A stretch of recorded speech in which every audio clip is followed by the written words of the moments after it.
Finally एक ऐसी 7 seater जिसमें अडल्ट भी पीछे बैठ सकते हैं थर्ड रो में। स्पेस अच्छी खासी मिल रही है, इंटीरियर दिखाना ज़्यादा इंपॉर्टेंट हो जाता है ना एक 7 सीटर में। इनफैक्ट जो सेकंड रो है उसे भी आप स्लाइड कर सकते हो ताकि स्पेस एक्स्ट्रा बनानी हो तो बना पाओ। 60-40 रेशो में ये हो जाती है। Plus type C charging port, A port, space अच्छी है, सनरूफ कोई नहीं है ध्यान रखना। और इंटीरियर ब्लैक ज़्यादा रखा गया है। प्राइस पॉइंट ऑफ व्यू से डेफिनेटली कंपनी ने बहुत अच्छा काम किया है कि भाई हम इसका प्राइस कम से कम रखें, तभी फीचर्स बहुत कम रखे गए हैं इसमें।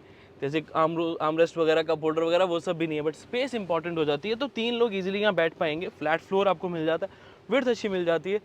तो अगर एक प्रॉपर 7 सीटर सोचते हो कि स्पेस मिले तो डेफिनेटली विनफास्ट की ये MPV7 में आपको स्पेस तो मिल जाएगी।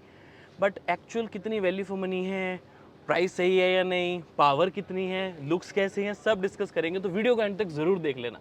Now this is the new VinFast MPV7। अब इसकी सबसे खास बात यह है कि गाड़ी एक्चुअल में बहुत ज़्यादा लंबी है और फीचर्स काफ़ी कम आते हैं। तो अगर आपको फैंसी फीचर्स नहीं चाहिए, आपको ट्रू एक स्पेस, इलेक्ट्रिक पॉइंट से एक फ्यूल सेविंग वाला जो पॉइंट होता है कि चलाने में सस्ती रहे, वो चाहिए, तो ये बहुत परफेक्ट है। उसका सबसे बड़ा रीज़न ये है कि 10 ईयर्स की वारंटी जो आपको मिल जाती है बैटरी पे, वो आपको एक एश्योरेंस दे जाती है। दूसरी चीज़ आ जाती है कि आपको 3 साल तक, यानी कि 31 मार्च 2029 तक विनफास्ट के चार्जर, जो फास्ट चार्जर हैं, उन पे गाड़ी को चार्ज करोगे तो कोई चार्ज नहीं है, कंप्लीटली फ्री ऑफ कॉस्ट आप इस गाड़ी को चार्ज कर पाएंगे। Now the best part is कि 10 to 70% आधे घंटे में चार्ज भी हो जाती है, बिकॉज 80 किलोवाट चार्जिंग सपोर्ट करती है और बैटरी है 60.13 किलोवाट आवर। एक ही बैटरी पैक है लेकिन सही बैटरी पैक है इस साइज़ के हिसाब से, प्राइस के पॉइंट ऑफ व्यू से और लगते हैं पावर पॉइंट ऑफ व्यू से। अब एक 7 सीटर जब आप एक गाड़ी परचेज करते हो और आपको वो इलेक्ट्रिक मिल जाए तो उसका एक एडवांटेज बहुत बड़ा मिलता है, क्योंकि जब साथ के साथ लोग बैठ गए हैं तब आपको पावर और टॉर्क की कमी बिल्कुल भी महसूस नहीं होती, क्योंकि इलेक्ट्रिक होने की वजह से इंस्टेंट टॉर्क मिल जाता है। 204 PS and 280 newton metre torque ज़रूर है, बट इलेक्ट्रिक है तो वो इंस्टेंट मिलेगा और 0 to 100 9 सेकंड्स में आप इसे अचीव कर सकते हो। वो मैक्सिमम होता है, मतलब इससे ज़्यादा ही लगेगा जब आप सारे लोग बैठेंगे, बट ओवरऑल आपको एक्सलेरेशन पॉइंट से कभी कमी महसूस नहीं होगी। बिकॉज यूजुअली 7 सीटर्स में क्या होता है कि यार पावर कम होती है, थोड़ा सा लो फील होता है, पहाड़ों में दिक्कत आती है, बट एक इलेक्ट्रिक 7 सीटर के साथ ये प्रॉब्लम नहीं आती। बट क्या क्या मिलता है वो समझते हैं थोड़ा सा, और इसको किया क्लेविस EV और महिंद्रा XUV9S से कंपेयर भी करने वाले हैं हम। तो सबसे पहले ओवरऑल फ्रंट लुक अगर आप देखेंगे तो ये LED कनेक्टेड ही रहने वाले, LED projector headlamp setup, 360 degree camera नहीं है। यहाँ पर देखेंगे तो आपको ADAS पॉइंट ऑफ व्यू से कुछ भी नहीं ऑफर किया जाता, जो कि हमें एक्सपेक्टेड था कि ADAS मिलेगा, ना रेडार है ना कैमरा। तो कंपनी ने इसे काफ़ी टॉप वेरिएंट तो कह नहीं सकते ना, मिडल वेरिएंट ही कोई लॉन्च किया है, या बेस ही इनफैक्ट कह सकते हैं कि LED लाइट्स है, बट कोई कैमरा, कोई ADAS वगैरह ऐसा नहीं है। ब्लैक कलर डेफिनेटली बहुत अच्छा लग रहा है, कलर ऑप्शंस और भी बहुत ज़्यादा है, आप उन्हें भी ज़रूर चेकआउट कर सकते हैं। अब एक साइड प्रोफाइल की इंटरेस्टिंग चीज़ दिखाता हूँ, आ जाओ। सबसे इंपॉर्टेंट सबसे पहले ये है कि ये गाड़ी बहुत ज़्यादा लंबी है, 4.7 मीटर्स की लेंथ मिल जाती है और चलाने में मज़ा आने वाला है। व्हील बेस भी काफ़ी अच्छा है, तो 2840 है आई थिंक, लेकिन वही जब 2.8 से क्रॉस कर गया व्हील बेस तो आपको बहुत अच्छा व्हील बेस मिल गया, यानी कि स्पेस अंदर अच्छी मिल जाती। जैसे मैंने आपको स्टार्टिंग में दिखाया कि थर्ड रो में अडल्ट बैठ पा रहे हैं, सेकंड रो भी कंफर्टेबल है, बट फर्स्ट रो में भी स्पेस आपको प्रॉपर मिलती है।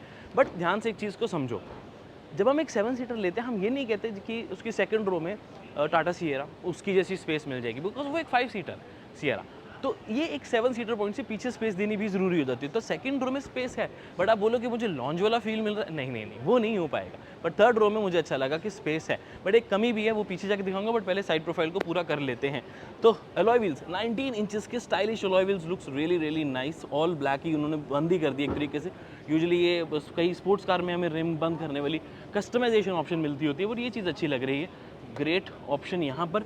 व्हील बेस ग्राउंड क्लियरेंस जो है वो थोड़ा कम मेरे को लग रहा है, बट डिसेंट है, 180 mm के आसपास होना चाहिए। ये रिक्वेस्ट सेंसर यहाँ पर भी है, कोई ऑफकोर्स कैमरा नहीं है। Body colour URVM LED indicator वगैरह, रूफ रेल्स किस तरह के कोई नहीं है, तो गाड़ी में वो हाइट की जो एक कमी होती है, वो SUV फील होती है, वो नहीं है।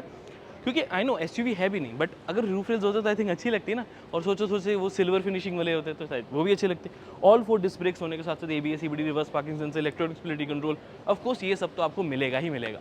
वैसे यार एक बात बताओ, गर्मी बहुत ज़्यादा बढ़ नहीं गई है, तो जब आप गाड़ी में किसी में बैठते हो तब भी आपको गर्मी लगती है और फील नहीं आ पाती ना, तो उस फील को इंप्रूव करने के लिए मेरे पास आपके लिए एक प्रोडक्ट है।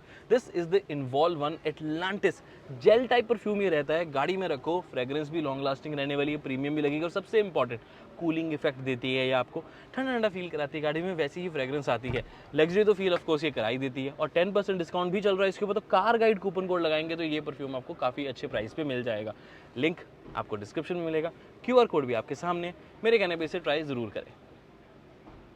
MPV7 की सबसे अच्छी चीज़ मुझे लगी इसका रियर डिज़ाइन, काफ़ी अच्छा लग रहा है। इनफैक्ट VF6 और VF7 से तो काफ़ी बेटर लग रहा है ये। अभी लाइट्स ऑन नहीं मैं कर पा रहा, अगर अंदर जाऊँगा ऑन करूँगा, अगर क्लिप हो सके तो ज़रूर लगा दूँगा। लेकिन ऑफ कोर्स इसका ड्राइव रिव्यू वगैरह जल्दी आएगा, तो वीडियो यहाँ तक देख के लिए तो सब्सक्राइब जरूर करके रख लो, बिकॉज ड्राइव रिव्यू और डिटेल्ड कंपैरिजन रेंज कितनी एक्चुअल में आती होगी। 517 कंपनी ने तो बोल दी कि क्लेम्ड है, लेकिन मुझे डाउट है। इतनी बड़ी गाड़ी के साथ 60 किलोमीटर बैटरी पैक है, तो रेंज आप लेके चलो 400 किलोमीटर के आसपास की, ये मेरी एक्सपेक्टेशंस रहती है। 400 थोड़ी सी ज़्यादा है, 400 से कम नहीं। बाकी रियर डिज़ाइन डेफिनेटली काफ़ी अच्छा लग रहा है। बाकी बैजिंग छोटी मोटी वो सब तो है, स्पॉइलर पीछे तक आता, lamps shark fin antenna, wiper washer, basic जो चीज़ें होती हैं। ऐसा कुछ आउट ऑफ द बॉक्स, कुछ बहुत ही अतरंगी या बहुत ही ज़्यादा एडवांस नहीं हम कह सकते, but definitely looks nice. Split है साइड से, वो चीज़ अच्छी लगी। थोड़ी सी साइड प्रोफाइल पीछे पीछे देखेंगे तो वो सफारी और सियरा का लुक भी आ रहा है वैसे तो इसमें। हाँ, जो टेल गेट है वो ऑफकोर्स स्टैंडर्ड ही रखा गया है, इलेक्ट्रिक नहीं है, रिक्वायर्ड भी नहीं था। 126 लीटर्स की बूट स्पेस है। हाँ, ये जो है वो चीज़ मुझे थोड़ी सी कमी लगी है, बिकॉज अगर हम बाकी सेगमेंट की बाकी गाड़ियों की बात करते हैं, अब चलो McLaren CV ही करते हैं, ज़्यादा नहीं जाते, तो वहाँ 216 लीटर्स की बूट स्पेस है, सीट प्रॉपर पीछे सारी करके, तो ये थोड़ी सी कम लग रही है। बट 126 नंबर ज़्यादा छोटा लग रहा है, बट ऐसा नहीं है कि यहाँ बैग्स की ज़्यादा प्रॉब्लम आएगी। जब आप इसको थोड़ा सा 90 डिग्री कर लोगे तो यहाँ पर आप अपने ट्रॉली बैग्स जो है वो छोटे वाले जो है वो इजीली रख पाओगे। मीडियम वाला थोड़ा मुश्किल आएगा, बूट बंद नहीं हो पाएगी, बट ठीक स्पेस है, कोई बहुत ज़्यादा नहीं है। मैं एक्सपेक्ट कर रहा था कि जब आपको लेंथ इतनी ज़्यादा मिल जाती है, व्हील बेस इतना ज़्यादा मिल जाता है, तो थोड़ी सी बूट स्पेस और होनी चाहिए थी कि अगर 7 लोग ट्रैवल कर रहे हैं तो कुछ सामान भी तो लेके जा पाएँ। अब कॉस्मेटिक रूफ रेल्स भी नहीं है, फंक्शनल रूफ रेल्स भी नहीं है, तो आप बाहर से तो लगवा नहीं सकते, वो इलीगल हो जाएगा, कंपनी फिटेड होने चाहिए।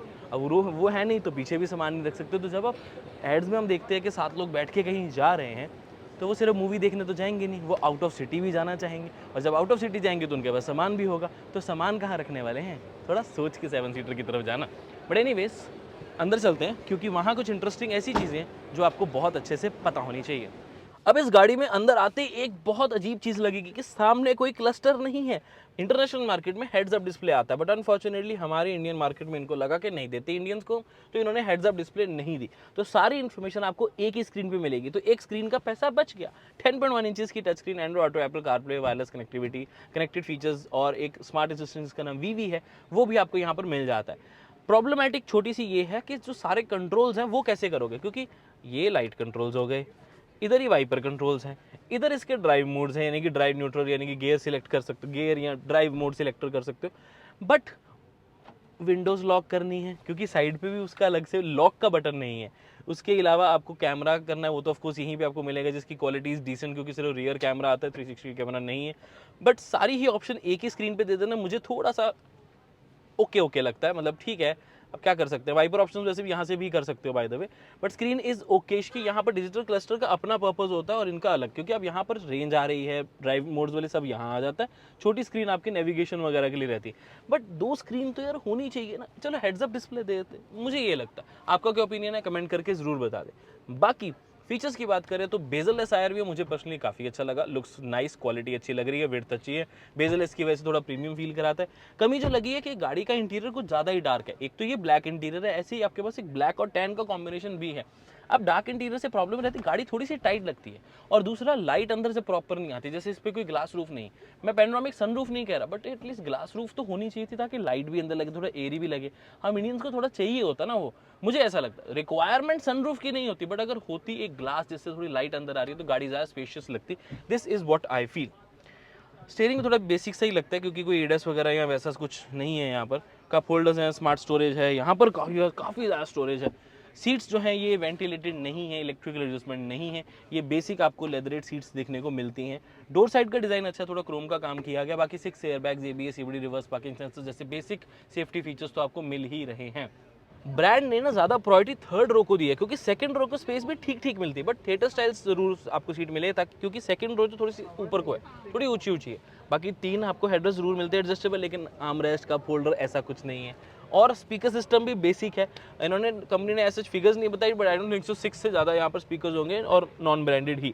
बाकी type C type A port है। AC इवेंट्स पीछे डिज़ाइन सही, AC इवेंट्स का डिज़ाइन पीछे अच्छा लग रहा है। स्टोरेज ऑफ कोर्स आपको यहाँ पर मिल जाती है, बट फ्लैट फ्लोर होने का ही सिर्फ एक बेनिफिट है, उसके अलावा सीट्स की कुशनिंग इज गुड, बट ऐसे एंगल वगैरह रिक्लाइन का आई नो वो एडजस्ट आप कर सकते हो इस तरीके से, लेकिन फिर पीछे तो स्पेस खत्म हो जाएगी। आई नो आप इसे स्लाइड कर सकते हो सीट्स को, लेकिन पीछे बिल्कुल ही स्पेस खत्म हो जाएगी। फॉर एन एग्जाम्पल, भाई आपकी हाइट कितनी है? 5'8" वाले पर्सन अपनी कंफर्टेबल साइड से ड्राइवर पे बैठे, और अब मैंने सीट ये पूरी पीछे करी तब ये नी रूम है, और अगर मैंने इसको आगे किया तो आपके सामने है, तो आपके सामने है सब, मैं ज़्यादा नहीं बोलूँगा।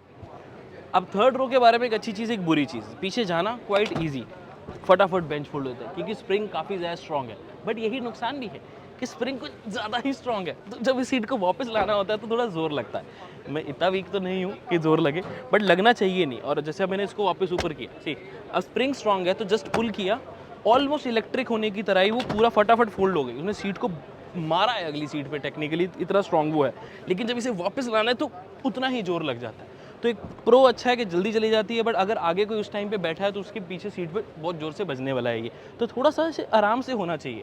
बट पीछे जाना काफ़ी अच्छा है क्योंकि फ्रेम काफ़ी बड़ा आपको मिल जाता है सीट का ओवरऑल, तो ये पीछे चलेगी, सीट वैसे ही एडजस्टेड है जैसे पहले थी। तो आप देख सकते हैं कि ये बैटरी वगैरह का वजह से ऊपर रेज हो गया, तो पैर ऊपर रखना पड़ता है, तो इस तरीके की स्पेस मिलती है। माई हाइट इज़ 5'8", और स्पेस तो ऐसा भी नहीं कि बहुत ज़्यादा है, जितनी गाड़ी की लेंथ है, जितनी गाड़ी का व्हील बेस है, उतनी स्पेस तो देखो नहीं है। बाहर से गाड़ी जितनी मर्जी बड़ी हो, अंदर भी तो स्पेस उतनी होनी चाहिए ना। बूट स्पेस भी ठीक है, थर्ड रो में बैठ रहे हैं एडल्ट, बट एक बच्चे से ज़्यादा कंफर्टेबल डेफिनेट, मतलब दूसरी गाड़ियों में क्या होता है, ज़्यादातर सिर्फ बच्चे ही बैठ पाते हैं, इसमें क्या एडल्ट बैठ तो सकते हैं बट उतने ज़्यादा कंफर्टेबल नहीं। उसका सबसे बड़ा रीज़न है ये रेज्ड फ्लोर। अगर ये रेज्ड फ्लोर ना होता मैं तब भी कंफर्टेबल होता थोड़ा सा, लेकिन अब अगर मैं पैर नीचे रखूँगा तो ये बंद भी करनी है, तो मुझे टेढ़े होकर ही बैठना पड़ेगा, या फिर मेरे को इसको थोड़ा सा आगे करना पड़ेगा, और कुछ इस तरीके से मैं यहाँ पर आ पाऊँगा। So which is obviously not very comfortable. Main problem ये रेज्ड फ्लोर है, नी रूम उतनी प्रॉब्लम नहीं है, नी रूम उतनी प्रॉब्लम नहीं है, ये रेज्ड फ्लोर प्रॉब्लम है। सो इतनी प्रैक्टिकल तो मैं इसे नहीं बोलूँगा। यूजुअली क्या होता है, क्योंकि जब मैंने स्टार्टिंग में बोला कि थर्ड रो जिसमें अडल्ट बैठ सकता है, that is knee room point of view से, बट अगर आप लॉन्ग रेंज चाहते हो, लॉन्ग ड्राइव पे कहीं जा रहे हो, तो आई थिंक आप आगे बैठना ज़्यादा प्रेफर करोगे। बट अगेन फीचर्स की कमी महसूस होती है, चार्जिंग पोर्ट नहीं है, AC वेंट्स ऊपर हैं, USB A port, C port, या फिर इवन 12 वोल्ट का सॉकेट कुछ नहीं मिलता आपको। बस कप होल्डर है, AC वेंट है, ग्रैब हैंडल है, सीट बेल्ट है, ऑब्वियसली लाइट यहीं तक है, पीछे तक नहीं आती। AC को कंट्रोल ज़रूर आप यहाँ से हल्का सा कर सकते हो, फैन स्पीड वगैरह बढ़ानी थर्ड रो की, but again decent at the price of 24.49 lakhs, no. अब मेरी एक बात ध्यान से सुनना, प्राइस आपने देख ली गाड़ी की, ये आप गाड़ी की प्राइस पे नहीं कर रहे हो, ध्यान से सुनना, आप पे कर रहे हो 3 ईयर्स की फ्री मेंटेनेंस यानी कि सर्विस, 5 ईयर्स की सस्पेंशन वारंटी, 10 ईयर्स की बैटरी वारंटी, 7 ईयर्स की पेंट वारंटी, 7 ईयर्स की व्हीकल वारंटी और 7 ईयर्स की रोड असिस्टेंस। कंपनी ने कहा ये सब फ्री है। फ्री मेरे दोस्त कुछ नहीं होता, गाड़ी है 20 लाख की, 5 लाख का ये सब सामान जो मैंने अभी आपको बताया ही है। मतलब मेरा ओवरऑल कहने का मतलब ये है, the car is a bit over priced. Company ने जो फ्री चार्जिंग है ये सब है, उसकी कॉस्ट देखो करनी थी। हमें तो मार्केट के पॉइंट से उन्होंने बोल दिया कि फ्री फ्री फ्री, बट देखोगे फ्री कुछ नहीं होता, तो वो ऑलरेडी कार की कॉस्ट में ऐड कर दिए गए हैं और उसे इंक्लूडेड ऑन द प्राइस रख दिया गया, क्योंकि तभी सिर्फ एक ही टॉप वेरिएंट है, एक ही वेरिएंट में आपको ये सारे जो चीज़ें मिल रही हैं वो मिल रही हैं, बट अगेन फीचर्स नहीं है। 25 लाख बहुत बड़ी अमाउंट होती है, नो डाउट गाड़ी बड़ी है, बट क्या स्पेस है, क्या फीचर्स हैं, क्या लोअर वेरिएंट्स हैं, या कोई वैल्यू फॉर मनी वेरिएंट है, ये आप बताओ। आपको विनफास्ट की ये MPV 7 कैसी लगी? मुझे लगता है कि आपका पर्सनल ओपिनियन जानना मेरे लिए और ब्रांड के लिए बहुत ज़्यादा इंपॉर्टेंट है। आप मेरी बात से कितना सहमत है ये भी ज़रूर बता देना। मेरे हिसाब से गाड़ी जो है वो थोड़ी ज़्यादा प्राइस पे लॉन्च हुई है, बिकॉज जब हमने एक्सपेक्ट किया था कि 25 लाख होगा, तब मैं सोच रहा था 360 डिग्री कैमरा होगा, ADAS होगा, बेस वेरिएंट्स थोड़े ज़्यादा वैल्यू फॉर मनी होंगे, और ऑफकोर्स अंदर भी ज़्यादा फीचर्स, हेड्स अप डिस्प्ले वगैरह होगी, वेंटिलेटेड सीट्स होंगी, इलेक्ट्रिक एडजस्टेबल सीट होगी, रियर में कप होल्डर्स वगैरह होंगे, एक पैनोरामिक ग्लास रूफ होगा, ये सब हमारी एक्सपेक्टेशंस थी। तो कंपनी ने प्राइस तो वही रखा जितना हमने सोचा था, लेकिन फीचर्स बेस और मिडल वेरिएंट वाले कर दिए, क्योंकि वो सारी चीज़ें ऐड करती जो मैंने आपको भी गिनाई। आपको क्या लगता है नीचे कमेंट करके जरूर बता दें। MPV 7 के बारे में आपका ओपिनियन जानना बहुत इंपॉर्टेंट है, और सब्सक्राइब कर लो अगर इस तरह की वीडियोस अच्छी लगती है, हमारा वीडियो अच्छा लगा तो सब्सक्राइब जरूर कर देना। मैं मिलता हूँ आपसे अगली वीडियो में। Until then drive safe, take care, I love you guys, bye bye.